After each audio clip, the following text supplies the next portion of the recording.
Hey, Michelle. The deadline's tomorrow. Aren't you done yet?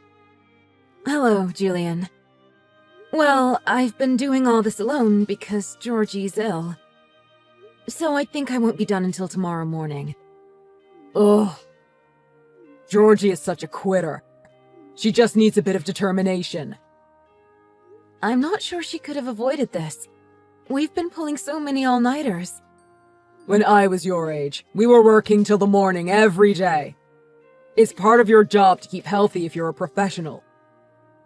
Don't you think so, Michelle? You have to work through the night because of Georgie. No, I don't agree. It's just a matter of time before I get sick too. That shouldn't happen. We always have such tight deadlines, so I'd like to have a bit more leeway in our schedules. You've gotten a bit more feisty these days. Who do you think is the one that hired you when you had no experience and made you who you are today? That would be Connor, back when he was around. What? But I'm the one who chose Connor. So it's thanks to me. I guess you're right. You were a lot more obedient when you were a new recruit, but now you're so full of yourself. With that attitude, you're a bad influence on the latest recruits. You should respect your boss more. You realize what'll happen if you don't listen to the CEO's son, don't you? I'm sorry. Now you just keep your head down and do as you're told. When you finish the PDG project, you've got another deadline approaching soon. You need to finish that one quickly too. Understood. But can I start in the afternoon tomorrow? I have been working a lot of hours, so it'll be pretty rough to start at normal time if I head home early in the morning. What for? It's your and Georgie's fault for being so slow with your work, isn't it? Are you saying I shouldn't sleep? You can work without sleep. No, I can't. I'm supposed to be off tomorrow because I requested off anyway. Oh, why didn't you say so? Then you can just come in the afternoon, right? If it's already decided, you don't bother asking me. But if I don't, you'll blow up my phone with calls, Julian. You've always got some answer for everything, don't you, Michelle? You can take the morning off, as long as you understand that you're making things harder for yourself. You're fired if you miss your next deadline because of this. Fine.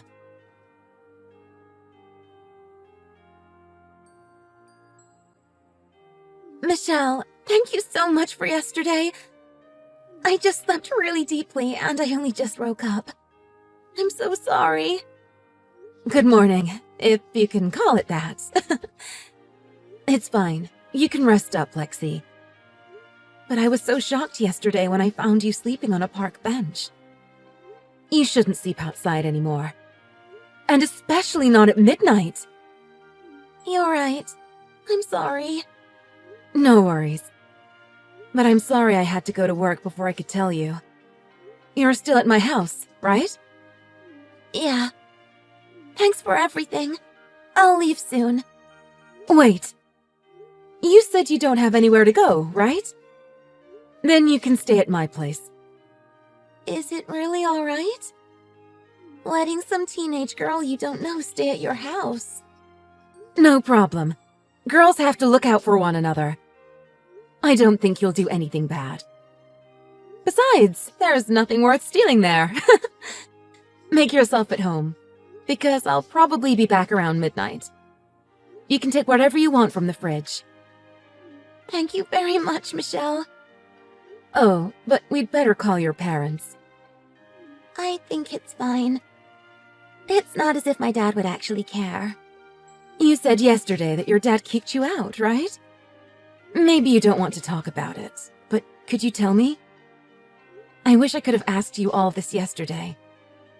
No, I should have told you all this already. Not that you had much opportunity there, because I was so tired I went straight to sleep. I was living with my single father. My mom passed away when I was 7. He's always been a workaholic who didn't spend much time with family, but he's gotten worse. Even when he does come home, He only sees me like a housewife to do all the chores. Right.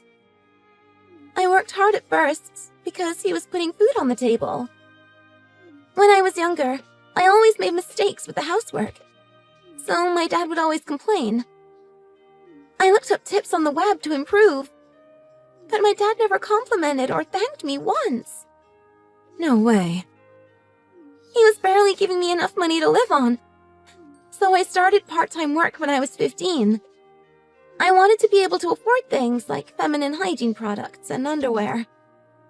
But then my dad said that I shouldn't work when I wasn't even doing the household chores properly. That started an argument, and he told me to leave the house. How much money was he giving you to live on? $40 for everything, including food. What? Including food? And that was monthly? How did you even survive on that? I got free school lunch at middle school and high school. My friends would give me food they didn't finish that I'd bring home with me for dinner. How awful, Lexi. My father isn't someone you can reason with. He won't listen to anyone, and he never admits his faults. Wow, that sounds exactly like my boss. He's never raised a hand against me, but he always yells at me and intimidates me. It always felt like he was breaking me down as a person. If you were sleeping in a park, does that mean you have no relatives or anyone else that you can rely on? I don't. I have my granddad on my dad's side, but he's very similar to my dad, so he wouldn't help me even if I asked. Plus, he never liked my mother, so it seems like he doesn't like me either. I see. What do you want to do from now on, Lexi? Do you want to go home? I'm not sure. Maybe I don't want to go home, but I really don't have anywhere else to go. I want to graduate high school, so I do think I have to go home. So if you had somewhere else to live, you wouldn't want to go home? I guess not. I don't want to go back to my life at that house. It was really tough for me. All right then. Let's make sure that you don't have to go back to that house again. You can do that? I can. Minors are protected by all sorts of laws and organizations. Actually, I was once in a similar situation to you, Lexi. My parents kicked me out, but I had no one else to rely on. So I went and found out all sorts of ways for me to survive. I had no idea. So can you stay up late tonight so we can talk about what to do next? I'm sorry. I'd like to speak to you right now if it wasn't for work. I don't mind at all. Thank you for making time for my problems, even though you're so busy with work. I'll stay up and wait for you. Yeah, that'd be great. Oh, and I left some money on the dining table, so go buy anything you need. Michelle, I'm so touched. I can't thank you enough for helping me so much. Oh, can I use the kitchen too? I'd like to cook something for you as well. Yeah, I'd love that. Knock yourself out. Of course, use the shower whenever you like. Feel free to wear any clothes that fit. All right. Really, thank you for all of this.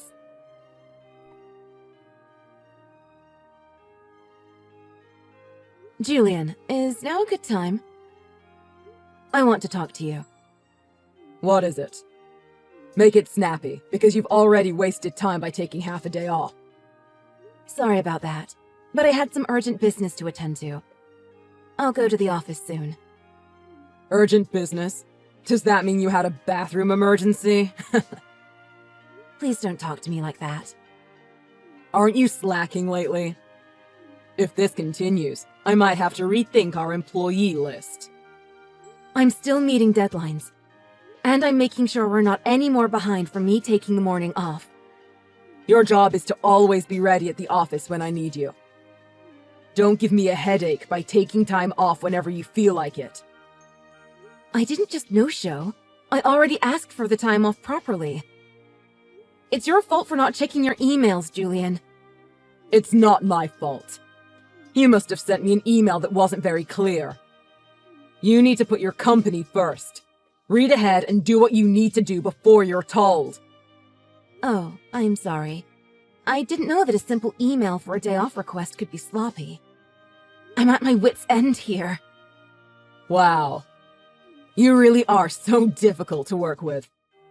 You're too big for your boots, and you always talk back to your boss. We don't need someone like you anymore. Is that how easily you kicked your daughter out too? Huh? Daughter? Actually, I didn't text you about work, but about Lexi. Lexi. Yes, Julian, your daughter. I was surprised too. What are you talking about?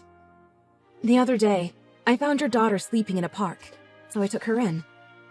She was crying when she told me that her own father kicked her out of the house. I wondered where she was. I never would have guessed that she was with you. Maybe useless people get along. I don't care what you say about me, but should you really be calling your daughter things like useless? You've been treating her so horribly too. So what? If you're going to take care of Lexi from now on, go right ahead. I always get home to her looking miserable, so she was just stressing me out. She's dead weight who can't even do the household chores right, but she still demands money from me. That's because you gave her the bare minimum money to live on, if that, Julian. Bare minimum? What do you mean? Lexi could go to school and eat because of the money I gave her. You call $40 a month an acceptable amount of money to live on? There's no way she was even able to feed herself for 3 meals a day on that. And women need all sorts of products. You really expect her to get all her food and other expenses off a measly $40? Women and children don't spend money on anything useful if they have it in excess. They need a tight budget to learn the value of money. I just keep her to do the laundry and cleaning at home. Whatever. You have no right to tell me how to run my family. After much consideration, you're fired, Michelle. Never show your face in this office again. All right then. Fine by me. I've been wanting to quit for a long time. You really are one stuck-up woman, you know that? I'm sure they'll find you annoying wherever you go next. You're ugly to boot. So, that's even if you're hired again by some miracle. You really are the scummiest of scumbags. From my perspective, people like you are scum. Is your life even worth living?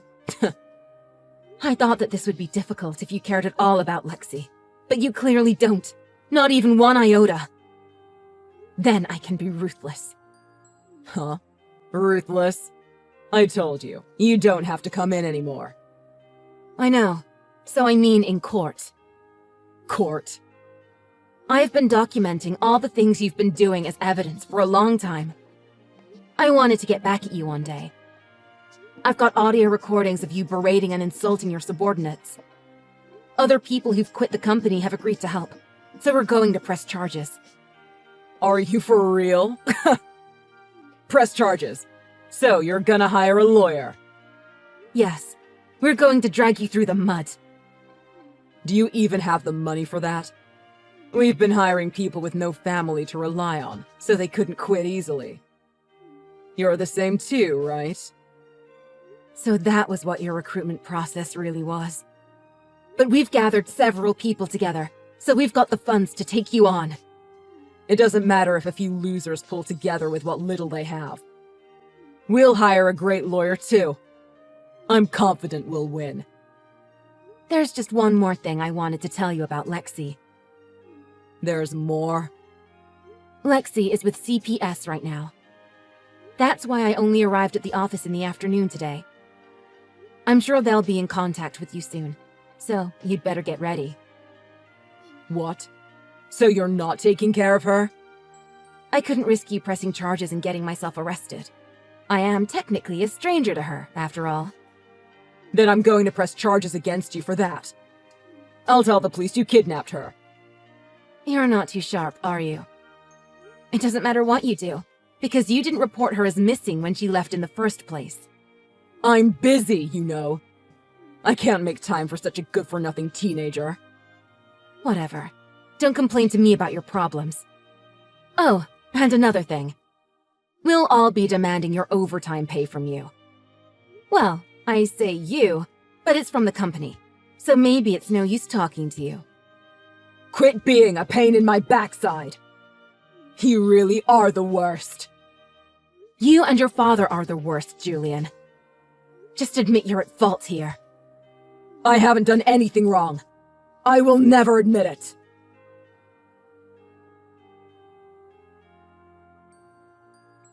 Hey, Michelle. We're behind on our projects because you quit. You're causing the other employees a lot of trouble. Come into the office right now and apologize. Then you need to help out immediately. Are you insane? Just hurry up and come. You say it's causing trouble for other people. But really, it's you that this is a problem for, isn't it?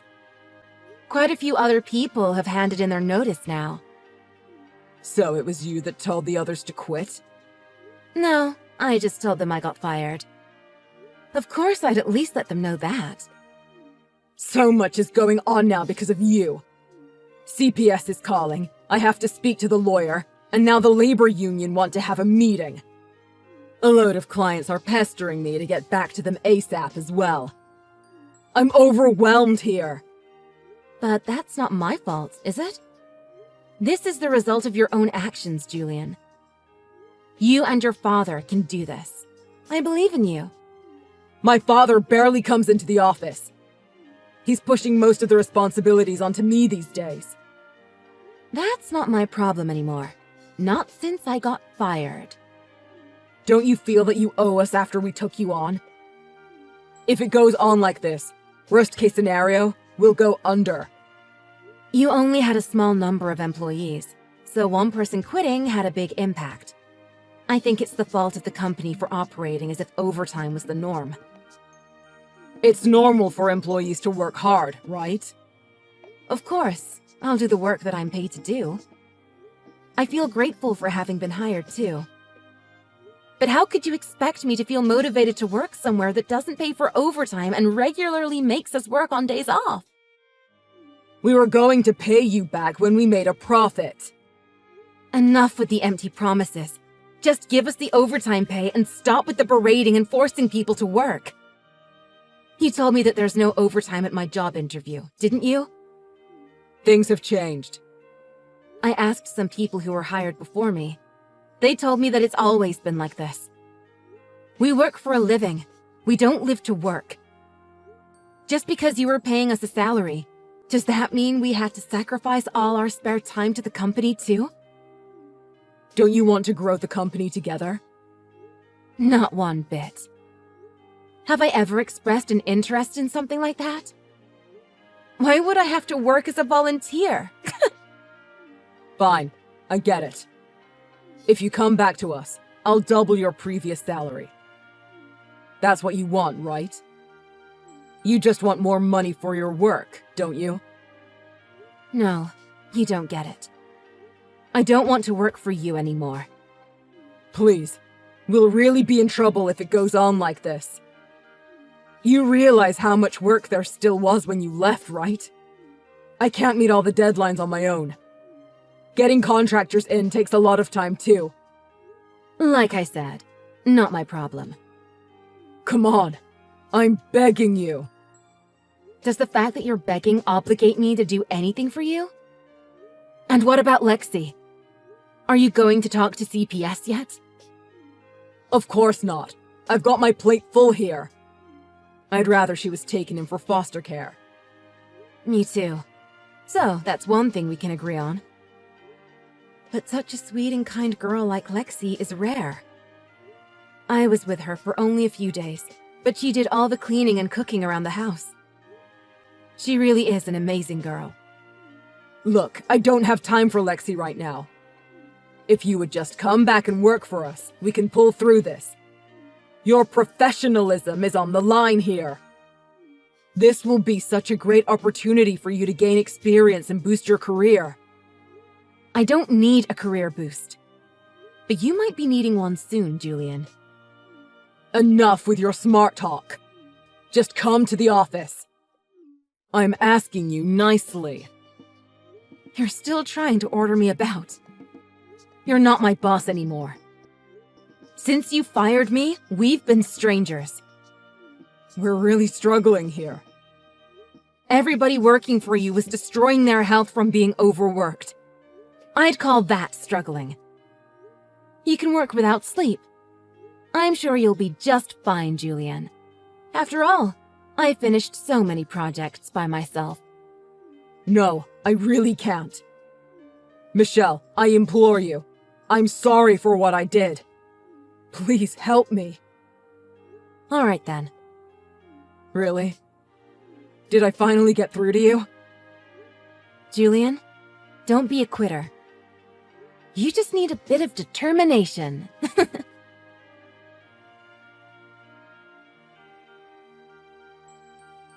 Hi, Michelle. You started your new job today, right? Hope it went well. Thanks for remembering, Lexi. Thanks. I had a good first day. I feel motivated to work hard here. I got a new part-time job, too. From next week, I'll start earning as much as I can. By the way, I'm sorry about my father and grandfather. My family really are the worst. You don't need to apologize about them, Lexi. In the end, it was decided they'd have to pay us what they owed for overtime and compensation for the mistreatment.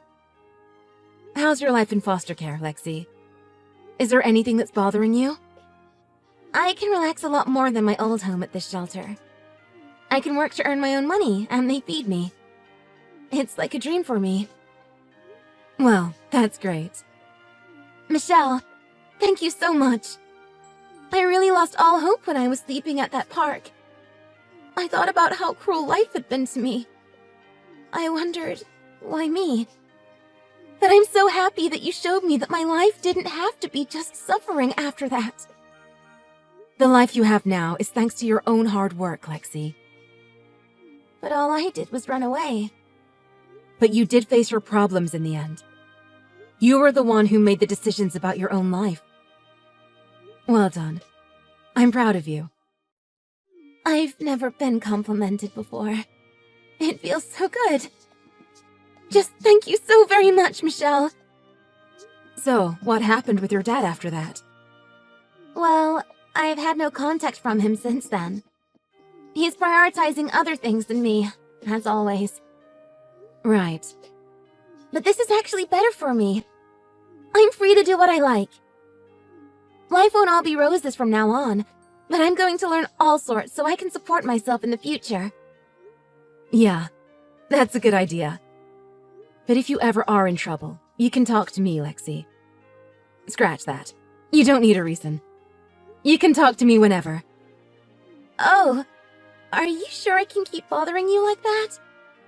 It'd be a shame after we got to know each other so well. I want to know what goes on in your life and be like your new aunt. My aunt? But, Michelle, you're still in your 20s. You're hardly old enough. But I must look pretty old to a high schooler, no? I guess. Sorry, I didn't mean that. The fact that you apologized hurt me the most. But it's true that I want to keep seeing you and be a part of your life. Just don't forget that you're not alone, Lexi. Michelle, Yes? thank you for saving me. I want to grow up to be a woman just like you.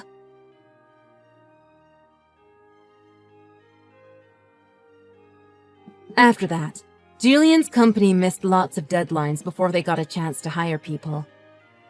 They lost the trust of their clients. Because of the court case we started against them, they had to pay compensation and owed overtime. So they had to liquidate all their assets. I don't know whether they'll get all their money they need from the liquidation, but I'm just happy because the courts have ruled that we were right in pressing charges. I heard from an ex-co-worker who went elsewhere that Julian's company got a bad reputation within the industry due to recent events. So, my ex-co-worker reckons they won't be able to make a profit for a few years, even if they manage to rebuild. Lexi is enjoying life at the children's shelter. She's at the age where high school life with her friends is fun. I meet her once a month, but she's so cheery and smiley that it's like she's a whole new person. She's working and studying hard for her future. She's got her head screwed on right for someone so young. I'd like to keep supporting her so that her spirit never gets broken again.